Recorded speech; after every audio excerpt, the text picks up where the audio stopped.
என்னைக்கு எடப்பாடி பழனிசாமி உள்ள வந்தாரோ அன்னைக்கு நான் வெளியில போறேன்னு சொல்லியிருந்தாருன்னா கண்ட்ரோல் விட்டு அவுட் ஆஃப் கண்ட்ரோல் எடப்பாடி முதலமைச்சராக்குன்னு டிடிவி தினர் பிரச்சாரம் பண்ணுவாரா? அவரால் தாக்கு பிடிக்க முடியாம அங்கேயே போய் சரண்டரா நிலைமைக்கு இன்னைக்கு டிடி வந்துட்டாரு. நான் இந்தியாவில் இருக்குன்னா இல்லையான்னு நீ நைனா நாயந்திரன் கேளுங்கன்ற கோர்ட்டு கேஸ் நலையலாம் முடியாது. இருக்கிறத போய் நான் தோத்து போனா என்ன ஆயிரம் கட்சி நம்ம இருக்கோம். நாங்கள் வந்து டிசம்பருக்கு பிறகு தான் முடிவு எடுப்போங்கிறத ஓப்பனாக போட்டு உடைச்சிட்டாரு. இப்போதைக்கு தேசிய ஜனநாயக கூட்டணியில் அவர் இல்லை.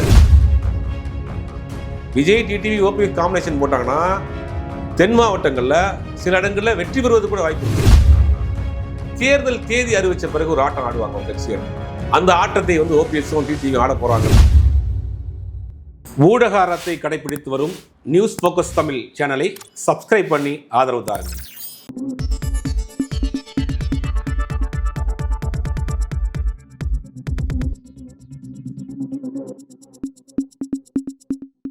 வணக்கம் சார். வணக்கம்.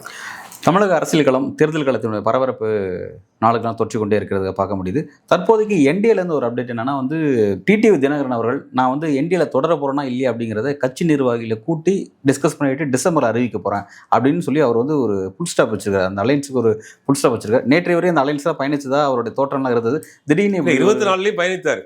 24 பயணித்தார். இல்ல நேற்றைய வரையுமே அவர் அதெல்லாம் இருந்தது அப்படின்னு தான் பேசப்பட்டுருந்துச்சு. ஏன்னா என்டிஏ தான் முடிவு பண்ணோம், யார் சிஎம் வேட்பாளர் நாங்கள் அப்புறம் தான் முடிவு பண்ணோம் இவர் பேசிட்டு இருந்தார்.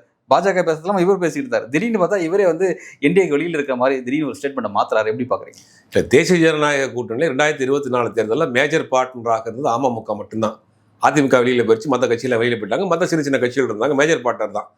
ரொம்ப தீவிரமாக வந்து அந்த என்டிஏ ஃபார்ம் பண்ணணும், ஸ்ட்ராங் பண்ணணுங்கிற ஒரு முக்கியமான நபராக டிடிவி தினகரன் இருந்தார். எப்போ வந்து எடப்பாடி பழனிசாமி உள்ளே வந்தாரோ அப்போவே வந்து அவர் கொஞ்சம் மனசு விட்டார். ஏன்னா அமமுகவை ஆரம்பிக்கப்பட்டதனுடைய நோக்கமே எடப்பாடி பழனிசாமி கையில் இருக்கக்கூடிய அதிமுகவின் இரட்டைகளையும் மீட்டெடுக்கணுங்கிற நோக்கம் தான். இப்போ நீங்கள் அதிமுக ஆரம்பிக்கப்பட்ட நோக்கம் வந்து எம்ஜிஆர் கலைஞருங்கிற ஒரு போட்டியில் தான் ஆரம்பிச்சு. எம்ஜிஆரை பிடித்தவர்கள் அதிமுக இருந்தாங்க, கலைஞரை பிடித்தவர்கள் வந்து திமுக இருந்தாங்க. ரெண்டு பேருமே திமுக இருந்தவங்க தான்.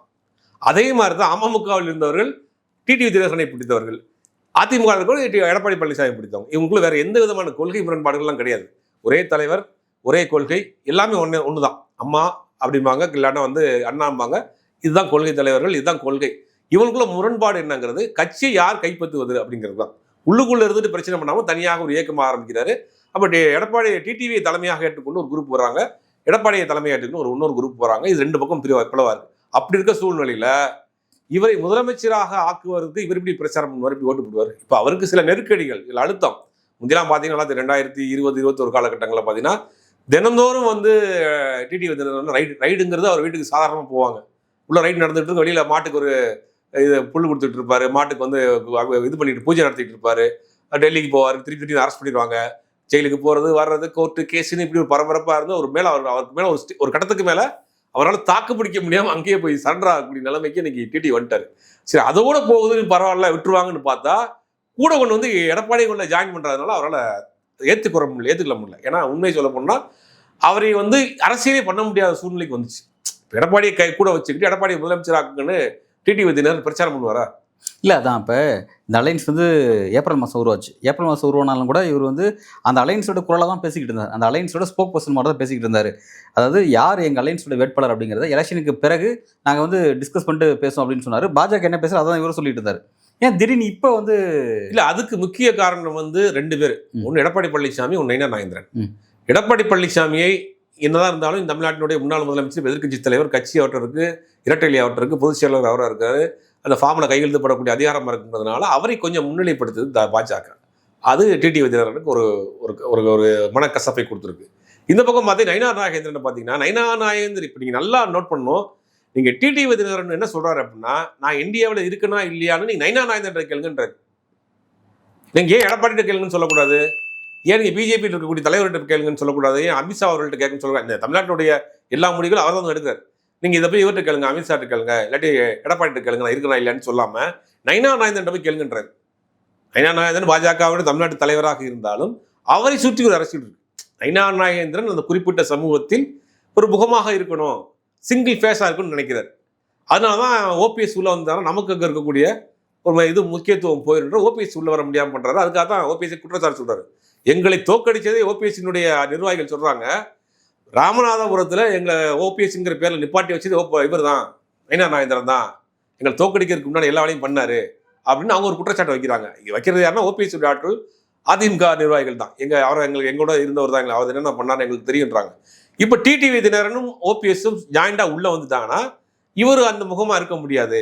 ஏன்னா ஆல்ரெடி அவங்க சீனியராக இருக்கிறாங்க, ஒரு கட்சி தலைவராக இருக்காரு, ஒரு முன்னாள் முதலமைச்சராக இருக்காரு. நமக்கு உண்டான அந்த சமுதாயத்தில் ஒரு இதாக இருக்கக்கூடாதுன்னு நினைக்கிறேன். அப்போ அதை வந்து டிடிவி தினகரன் விஸ் நயினா நாகேந்திரன், ஓபிஎஸ் விஸ் நயினா நாகேந்திரங்கிற ஒரு பாலிடிக்ஸ் போதும். அதான் வெவ்வேறு பார்ட்டி, வெவ்வேறு தனித்தனி அணியாளர்கள் இருக்காங்க. அந்தந்த அணியின் அடிப்படையில் அவங்க பகுதியை அவங்க டாமினேட் பண்ணலாம். எல்லாமே ஒரு அணி, ஒரு இது கிடையாது. அது குறிப்பிட்ட சமூக வாக்குகள் இருக்கு இல்லையா, அந்த வாக்குகள் அந்த சமூகத்தின் முகமாக நம்ம தான் இருக்கணும்னு அவர் ஒரு பிளான் பண்ணுறாங்க. ஏன் அண்ணாமலைக்கு இபிஎஸ்க்கு என்ன பிரச்சனை? வாக்கே தராரா? அந்த சமூகத்தின் முகமாக நான் இருக்குன்னு நினைக்கிறார், இல்லை அவர் நினைக்கிறேன்னு நினைக்கிறார். இபிஎஸ் விஸ் அண்ணாமலை நேற்று நடந்த கூட்டத்திலேயே அவர் தான் சொல்கிறார். அதுவும் தலைமை எடுத்த முடிவு, நான் என்னுடைய ஸ்டாண்ட் நான் சரியாக தான் இருக்கிறேன். எடப்பாடி பழனிசாமி தற்கொலை நீங்கள் சொன்னீங்களேன்னு கேட்குறாங்க பத்திரிகையாளர். இவர் என்ன சொல்கிறாரு, அது வந்து இன்னைக்கு வந்து நான் அவரோட கை குலுக்கியிருக்கேன், பக்கத்தில் உட்காந்துருக்கேங்கன்னா எங்கள் தேசிய தலைமை எடுத்த முடியும், நான் எடுத்துட்டேன். அப்போ உங்களோட நிலைப்பாடு எங்களுடைய நிலைப்பாட்டில் அப்படியே தான் இருக்கிறார். இது வந்து இந்த கூட்டணிக்குள்ளே இருக்கக்கூடிய குழப்பம். இப்போ என்ன செஞ்சாங்கன்னா டிடிவி தினகரன் என்ன சொல்கிறாரு, இங்கே நயினா நாகேந்திரன் போய் கேளுங்க, நாங்கள் வந்து டிசம்பருக்கு பிறகு தான் முடிவு எடுப்போங்கிறத ஓப்பனாக போட்டு உடைச்சிட்டாரு. இப்போதைக்கு தேசிய ஜனநாயக கூட்டணியில் அவர் இல்லை. இந்த பக்கம் பார்த்தீங்கன்னா அதிமுக, பாஜக அவன் ரெண்டு கட்சி தான் இருக்குது. பாமக 2ஆக இருக்குது. அமமுக வந்து முன்னாடி போயிடுச்சு. எப்படியா வலிச்ச கூட்டு வந்துடும் தேமுதிக கொண்டு உட்கார வச்சாங்க. அடுத்த நாளே அவங்க வந்து முதுகில் குத்திட்டாங்கன்னு அவங்க சொல்லிவிட்டாங்க. இப்போ தேசிய ஜனநாயக கூட்டணியில் இருக்கக்கூடிய கட்சி 2 கட்சி தான், ஒன்று பாஜகவும் ஒன்று அதிமுகவும் தான். இப்போ எப்படியாவது அதனால என்னன்னா சமீபத்தில் வந்து ஒரு கருத்து கணிப்பில் பார்த்தீங்கன்னா கிட்டத்தட்ட ஓட்டர் எடுத்த கருத்து கணிப்பில் அதிமுக மிகப்பெரிய வெற்றி பெறும், 200 சீட்டுக்கு மேலே வரும். திமுகவுக்கு உண்டான டிஃபரன்சியேஷனே 10% இருக்குன்றாங்க. அதனால நிர்மலா சீதாராமன் என்ன பண்ணுறாங்கன்னா, கண்டிப்பாக இதை வந்து ஃபார்ம் பண்ணிடணும், ஸ்ட்ராங் பண்ணிடணும் அப்படின்னு கேட்குறாங்கன்னா அவங்க கேட்குறாங்க, திருப்பி கேட்குறாங்க, கூட்டணியை ஒழுங்குபடுத்தணும், ஸ்ட்ராங் பண்ணணும் அப்படின்றாங்க. இவங்க பேசிட்டு இருக்க அதே சேம் டைமில் அதே நாள் சசிகலா பேசுகிறாங்க, நம்ம கூட்டணியை வந்து ஒருங்கிணைந்தா தான் நம்ம வந்து அதிமுக ஆட்சி அமைக்க முடியும், மீண்டும் திமுக தான் வருங்கிறவா அவங்களுக்கு ஒரு பயத்தை கொடுத்துருக்கு. இந்த கூட்டணியை ஸ்ட்ராங் பண்ணிடலாங்கிறதுக்காக தான் தேமுதிகவை உள்ளே கொண்டு வைக்கிறாங்க. இப்போ தேமுதிக, ஓபிஎஸ், டிடிவி இவங்க எல்லாமே வந்து டிமாண்டை கிரியேட் பண்ணுறாங்க. இப்போ நீங்கள் தேமுதிக எடுத்துக்கிட்டிங்கன்னா பாஜக நிகழ்ச்சிக்கும் போகிறாங்க, முதலமைச்சரையும் போய் பார்க்குறாங்க, அந்த பக்கம் அதிமுக அமைச்சரையும் வந்து தற்செயலாக பார்த்துன்றாங்க. இல்லை, அவங்க கடந்த காலத்தில் துரைமுருகன் சொல்லியிருக்கிறாரு, அவங்க எங்ககிட்டையும் பேசுகிறாங்க அங்கேயும் பேசுகிறாங்கன்னு சொல்லி ஒரு அது வந்து நீங்கள் வந்து அன்னைக்கு பியூஷ் கோயல்கிட்ட வந்து இன்னைக்கு சென்னையில் இருக்கக்கூடிய ஹோட்டலில் போய் அவர் ஒரு டீம் பேசிகிட்டு இருக்கு, ஒரு டீம் வந்து துரைமுருகன். அன்னைக்கு நடந்தது இது வேற. இப்போ உங்களுக்கு வந்து டைம் இருக்கு. இப்போ டிசம்பர் வரைக்கும் அவங்க என்ன கொடுக்குறாங்கன்னா ஒரு டிமாண்டை கிரியேட் பண்ணுறாங்க. எங்களுக்கு எல்லா கட்சியிலும் ஆஃபர் இருக்கு, யார் நல்லா பெட்டரா பெர்ஃபார்ம் பண்றீங்களோ அவங்களுக்கு தாங்க அப்படின்ற மாதிரி அவங்க வந்து ஒரு ஓப்பனாக வச்சிருக்காங்க. ஒன்றும் கூட்டணியான கதை, எங்களுக்கு எந்த விதமான ரெஜிஸ்ட்ரேஷன் கிடையாது, நாங்கள் தேவைப்பட்டா திமுக கூட போவோம், தேவைப்பட்டா பாஜக கூட்டணிக்கு போவோம், தேவைப்பட்டா எடப்பாடி நாங்கள் ஏற்றுக்குருவோங்கிறத அவங்க அப்பப்போ அவங்க டிமாண்டை சொல்லிட்டு இருக்காங்க. எங்களுக்கு எந்த பக்கம் வேணாலும் போகிறது தயக்கம் கிடையாதுங்கிறத ஒரு டிமாண்டை சொல்லிட்டு இருக்காங்க. அதுக்காக நேற்று வந்து மூப்பனார் அவர்களுக்கும் விஜயகாந்த் அவர்களுக்கும் தனிப்பட்ட முறையில் மிகப்பெரிய ஒரு மரியாதை. 2வது மூப்பனார் விஜயகாந்த் கட்ட அந்த காலேஜே மூப்பனார் பெரிய அளவில் ஹெல்ப் பண்ணாருங்கிறதெல்லாம் தெரியும். அப்படிங்கும்போது மூப்பனார் மீது உள்ள மரியாதைக்காக நேற்று அந்த மூப்பனாருடைய நினைவஞ்சலி நிகழ்ச்சிக்கு போய் கலந்துக்கிட்டாங்க. இது அரசியல் ரீதியாக பார்க்கப்பட்டுச்சு, அரசியல் ரீதியாக பேசப்படுது. அடுத்த நாளே என்ன சொல்கிறாங்கன்னா, எங்கள் முதுகுல குத்திட்டார் எடப்பாடி பழனிசாமி, டேட்டு போடாமல் கையெழுத்து கொடுத்ததுல வந்து தப்பாக போச்சு அப்படின்னு ஒரு பெரிய குற்றச்சாட்டை வைக்கிறாங்க. அப்படிங்கும்போது ஒன்றும் அந்த கூட்டணியை வந்து ஃபைனல் பண்ணல. இந்த பக்கம் முதலமைச்சரை பாராட்டி பேசுகிறாங்க, முன்னாள் முதலமைச்சரை எதிர்த்து பேசுகிறாங்க, அதிமுக அமைச்சரை மீட் பண்ணுறாங்க, விஜய் எங்களோட தம்பி தான் சொல்கிறாங்க, அப்புறம் விஜயகாந்த் ஒன்றும் கிடையாதுன்றாங்க. இப்படி எல்லா பக்கமுமே அவங்க வந்து கேட்டை ஓப்பன் பண்ணி வச்சிருக்காங்க, துண்டை போட்டு வச்சிருக்காங்க. எந்த பக்கம் வேணாலும் நாங்கள் தாவிடுவோம் அப்படிங்கிறதுல அவங்க தெளிவாக இருக்காங்க. டிடிவி தினகரன் இவ்வளோ நாள் வரைக்கும் தாக்கு பிடிச்சாரு, இப்போ வேற வழி இல்லாமல் போகிறத என்ன ஆச்சுன்னா டிடிவி தினகரன் ஒரு வேற முடிவு எடுத்திருக்காரு. அவர் விஜயோடு போகிறதுக்கான வாய்ப்புகள் இருக்கிற மாதிரி தான் ஒரு சமிகைகள்லாம் வருது. சமீப நாட்களில் சொல்றாரு, கேப்டன் மாதிரி இருக்காரு, அவரோட வளர்ச்சியை பார்த்தா அப்படிதான் இருக்கு. இல்லை, அவர் ரொம்ப யதார்த்தமாக சொல்றாருன்னா ஒரு குறிப்பிட்ட வாக்கு சதவீதத்தை பிரிப்பார். அவர் வந்து ஆட்சி அதிகாரத்துக்கு வரும் முதலமைச்சராக சொல்லல, ஒரு குறிப்பிட்ட ஓட்டை பிரிப்பாரு அப்படிங்கிறத சொல்றாரு. அப்படி ஒருவேளை டிடிவி, ஓபிஎஸ், விஜய் எல்லாம் சேர்கிற பொழுது தென் மாவட்டங்களில் பல தொகுதிகளில் கிட்டத்தட்ட 40க்கும் மேற்பட்ட தொகுதிகளில் அவங்க 2வது இடத்துக்கு கூட வர்றது வாய்ப்பு இருக்கு. ஏன்னா நீங்கள் உதாரணத்துக்கு எடுத்து ராமநாதபுரம் தேர்தல் எடுத்துக்கலாம். ராமநாதபுரம் நாடாளுமன்ற தேர்தலில் 3 லட்சத்துக்கு மேலே வாங்கியிருக்காங்கன்னா ஓ பன்னீர்செல்வம்ங்கிற பேர்லேயே 4 பேர், பலாப்பழங்கிற ஒரு சின்னம், அப்படி புதுசாக நின்னே 3 லட்சம் பேர் ஒரு வெறித்தனமாக ஓட்டு போட்டிருக்காங்கன்னா அவ்வளோ வாக்கு இருக்குது. இந்த தேனியில் பார்த்தீங்கன்னா முழுக்க அமமுக 2வது இடத்துக்கு போயிடுச்சு, அதிமுக 3வது இடத்துல இருக்குது. அப்படிங்கும்போது ஒரு 40 தொகுதிகள் வந்து 40 சட்டமன்ற தொகுதிகளை வந்து அவங்க வெற்றி வாய்ப்பை தீர்மானிக்கக்கூடிய இடத்துல இருக்காங்க. 2019 22 இடத்துல அமமுக 2வது இடத்துல இருந்துச்சு, நாடாளுமன்ற தேர்தல் 2021 40 தொகுதிக்கு மேல அதிமுக தோத்து போனதுக்கு காரணமே முக்கியமான விஷயம் அமமுக தான். அப்படிங்கும் போது விஜய் கிட்ட இருக்கக்கூடிய அந்த இளைஞர்கள் ஓட்டு, இவர்களுக்கு பின்னாடி இருக்கக்கூடிய சமுதாய ஓட்டுகள்லாம் பார்க்குறப்ப தென் மாவட்டங்களில் ஒரு பெரிய தாக்கத்தை ஏற்படுத்திவிடும். பாஜக அதிமுக கூட்டணிக்கு மிகப்பெரிய ஒரு பின்னடைவை ஏற்படுத்தி விட்டுரும். ஆனால் இது அவங்க எப்படி விடுவாங்கன்றதான் தெரியல. அமித்ஷா அவர்கள் வந்து 26 தேர்தலில் தமிழ்நாடு வந்து ரொம்ப ஃபோக்கஸ்டாக தான் ஒர்க் பண்ணிட்டு இருக்காருன்னு பார்க்குறோம். டே ஒன்லேருந்தே ரொம்ப ஃபாஸ்ட்டாக ஒர்க் பண்ணுறாரு. அடுத்தடுத்த கோர்ஸ் கரெக்ஷன்லாம் பண்ணிகிட்டே இருக்கிறாரு. ஆனால் வந்து இப்போ கூட்டணி வலிமைப்படுத்தணும், திமுக வீழ்த்தணும்னு நினைக்கக்கூடிய அமித்ஷா அவர்களுடைய ஆசைக்கு இந்த மாதிரி ஓபிஎஸ் ஃபேக்டர் வெளியே போகிறது, தினகரன் ஃபேக்டர் வெளியே போகிறது, தேமுதிக இப்படி பேசுறது, பாமக ரெண்டாக பிரிஞ்சு இருக்கிறது, இதெல்லாம் வந்து ஒரு பெரிய டிஸ்டர்ப் பண்ணுற மாதிரி இருக்காது. அதெல்லாம் எப்படி உண்மையிலேயே அவங்க பெரிய சேலஞ்ச் தான். தமிழ்நாடு அரசியல்ங்கிறது ஜெயிக்கவும் முடியல, இங்கே கூட்டணி ஃபார்ம் பண்ண முடியல, ஒவ்வொருத்தரும் ஒரு டிசைனாக இருக்காங்க. உண்மையிலே வச்சு இப்போ பெரிய அளவில் அவங்க வந்து பெரிய சேலஞ்சாக இருக்குது தமிழ்நாடு. பார்த்தீங்கன்னா நம்ம எல்லா மாநிலங்களும் டக்கு டக்கு டக்குன்னு அவங்க வேலையை முடிச்சிட்டாங்க. நெருங்கிய தமிழ்நாட்டுக்குள்ளே வரவே முடியல. பார்த்தீங்கன்னா ஏதாவது ஒரு புள்ளியில் வந்து டக்குன்னு வெளியே போயிடுறாங்க. இப்போ எப்படியாவது இந்த கூட்டணியை ஃபார்ம் பண்ணிடணும், ஸ்ட்ராங்காக ஃபார்ம் பண்ணிடணும்னு தலைகீழாக நிற்கிறாங்க. நிர்மலா சீதாராமன் நேற்று உட்காந்து ஓப்பனாக சொல்லிட்டு போகிறாங்க இந்த கூட்டணி ஸ்ட்ராங் பண்ணணும் அப்படின்னு. சொல்லிட்டு போய் 24 மணி நேரத்துக்குள்ளே என் முதுகில் குத்திட்டான்னு அந்த ஒரு அம்மா வெளியிருந்து ஓடின்னு சொல்கிறாங்க. இது வந்து தமிழ்நாடு அவங்களுக்கு மிகப்பெரிய ஒரு சேலஞ்ச். அது கூட்டணி ஃபார்ம் பண்ணுறதா இருக்கட்டும், ஓட்டு வாங்குறதா இருக்கட்டும், ஆட்சி அதிகாரத்துக்கு வந்து எல்லா வகையிலையுமே வந்து அவங்க ஒரு 11 வருஷமாக நான் அவங்களுக்கு என்னன்னா, நம்ம இவ்வளோ பெரிய அதிகாரத்தில் இருக்கிறோம், எல்லா மாநிலத்தையும் கண்ட்ரோலில் கொண்டு வந்துட்டோம், ஆனால் தமிழ்நாடு மட்டும் வர முடியல அப்படின்னா. ஆனால் இந்த விஷயத்தை பொறுத்த வரைக்கும் இந்த தேர்தல் அவங்க ரொம்ப ஒரு என்ன சிறப்பு கவனமாக பார்க்குறாங்க, சிறப்பு கவனம் எடுத்து பார்க்குறாங்க. கண்டிப்பாக இதை வந்து நம்ம இந்த முறை மிஸ் பண்ணிடக்கூடாது. குறைஞ்சபட்சம் 20 சட்டமன்ற உறுப்பினராவது அவங்க வெற்றி பெறணும், நான் முதலமைச்சர் ஆகணுன்ற கணக்கெல்லாம் கிடையாது. ஒரு 20 பேராவது உள்ளே போயிடணும் அப்படின்னு நினைக்கிறாங்க. 20 எம்எல்ஏவாக உள்ளே போயிடணும் அப்படின்னு. அதுக்கு எந்தெந்த வழியில் முயற்சி பண்ணுவாங்க முயற்சி பண்ணுறாங்க. அதனால தான் வந்து அதிமுக பிளவுபட்டிருக்கு, அதிமுக ஒன்று சேர்க்கணும் முடிவு பண்ணுறாங்க. ஆனால் டிடிவி தினகரனை பொறுத்த வரைக்கும் அதுக்கான ஸ்பேஸ் கொடுத்துடக்கூடாது அப்படிங்கிறது ரொம்ப தெளிவாக இருக்கிறாரு. கடைசி தேர்தல் தேதி அறிவித்த பிறகு ஒரு ஆட்டம் ஆடுவாங்க ஒரு கட்சிகள். அந்த ஆட்டத்தை வந்து ஓபிஎஸும் டிடிவி ஆட போகிறாங்கன்றதான் எனக்கு தோணுது. ஏன்னா அவங்க அந்த மாதிரி ஒரு பிளான் ஏன்னா நெருக்கி வந்துட்டப்ப வழக்குகள் அப்புறம் பார்த்துக்கலாம், என்ன செஞ்சிட போகிறாங்கன்ற ஒரு முடிவு எடுக்கிறதுக்கு அவங்க வருவாங்கன்னு நினைக்கிறேன். அதுக்காக தான் அவங்க டிசம்பர் வரைக்கும் இந்த ஆட போகிறாங்க. ஆனால் அது அப்படி ஒரு முடிவு அவங்க எடுத்தாங்கன்னா அதுக்கு பின்னாடி நடக்கக்கூடிய பிரச்சனைகள் அவங்க ஃபேஸ் பண்ணி தான் ஆகணும். ஏன்னா பல வழக்குகள் இருக்குது, சொத்துக்கள் முடக்கப்பட்டிருக்கு. அப்படிங்கிறது அதெல்லாம் மீறி ஒரு அரசியல் செய்கிறதுக்கு இந்த விஷயத்தை ஃபோர்ஸாக எடுப்பாராங்கிறதும் தெரியல. ஆனால் வந்து விஜய் ஓபிஎஸ் டிடிவி அப்படிங்கிற ஒரு காம்பினேஷன் போடுகிற போது ஒரு பெரிய ஒரு நெக் டு நெக் ஃபைட்டை வந்து வட மாநிலங்கள், தென் மாநிலங்களில், தென் மாவட்டங்களில் கண்டிப்பாக அதிமுக கொடுப்பாங்கிறதுல மாற்றுக்கிறது கிடையாது. அதாவது அதிமுக அணிக்கும் இந்த விஜய் அணிக்குமான ஃபைட் இருக்கும் அப்படின்னு பார்க்குறீங்களா? ஆளும் கட்சியாக இருக்கக்கூடிய திமுகவுக்கும் இந்த கூட்டணிக்கு தான் விஜய் அணிக்கும் அந்த கூட்டணி தான் போட்டியா இருக்கும். Okay okay right. Okay, AIADMK 3வது இடத்துக்கு போயிருவாங்க. அந்த ஓகே அப்படி ஒரு சூழ்நிலை வந்து அதிமுக 3வது இடத்துக்கு போயிடும். அதுவுமே ஒரு வழியில பாக்குறப்ப திமுக ஒரு ரிலாக்ஸா இருந்தா கூட ஒரு சிக்கலும் இருக்கு அதுல. இப்ப என்னன்னா ஒரு இன்னொரு ஆப்ஷனா அதுல இருக்கு. இப்ப நீங்க அதிமுக வேணாம்னு நினைக்கக்கூடியவர்கள் திமுகவுக்கு போடுவாங்க. இப்போ இந்த கூட்டணி ஸ்ட்ராங்கா இருக்கு, அந்த பக்கமும் வாக்குகள் சிதறதுக்கு அந்த வாய்ப்பு இருக்கு. ஆனா திமுக கூட்டணியில் இருக்கக்கூடிய அந்த கூட்டணி கட்சிகளுக்கான ஓட் பேங்க் இருக்குல்ல, அது சாலிடா விழுந்தாலே போதும் திமுக வந்து ஸ்வைப் பண்ணிடுங்கிறதுல மாற்றுக்கிறது கிடையாது. ஆனா அதிமுகவுக்கு ஒரு படுதோல்வி ஆயிடும். ஏன்னா குறைஞ்சபட்சம் 40 to 45 தொகுதிகளில் அவங்க வந்து டஃப் கொடுப்பாங்க, 3ஆம் இடத்துக்கு தள்ளப்படுவாங்க. சில இடங்களில் ஜெயிக்கிறதுக்கு கூட வாய்ப்பு இருக்கு. விஜய் டிடிவி ஓபிஎஸ் காம்பினேஷன் போட்டாங்கன்னா தென் மாவட்டங்களில் சில இடங்களில் வெற்றி பெறுவது கூட வாய்ப்பு இருக்கு. மாற்றுக்கிறதே கிடையாது. அது வந்து நம்ம அவ்வளோ லேசாக அண்டர்ஸ்டாண்ட் பண்ண வேண்டாம், பண்ணுறது கூட வாய்ப்பு இருக்குது. அதை பாஜகவுக்கும் தெரியும். அப்படி ஒரு சூழ்நிலையை அவங்க தள்ள விட்டுருவாங்களா, அப்படி முடிவு எடுக்க விட்டுருவாங்களாங்கிறதும் ரொம்ப கேள்விக்குறி தான். அப்படி ஒரு சூழ்நிலை எடுத்தாங்கன்னா அவங்க என்னென்ன விஷயங்களை ஃபேஸ் பண்ணணுங்கிறது அவங்க தயாராக இருக்கணும். அதெல்லாம் களம் இப்படி இருக்கும் பொழுது எடப்பாடி பழனிசாமியுடைய நோக்கமே என்னன்னா வந்து தன்னுடைய அந்த பொசிஷனை தக்க வச்சுக்கணும் அப்படிங்கிறது அதுதான் போராடிட்டு இருக்காருன்னு பார்க்குறோம். அப்போ அப்படி இருக்கும்போது திரும்பவும் தோல்விங்கிறது நிச்சயமாக அவருடைய தலைமைக்கு பெரிய சிக்கலாக மாறும்.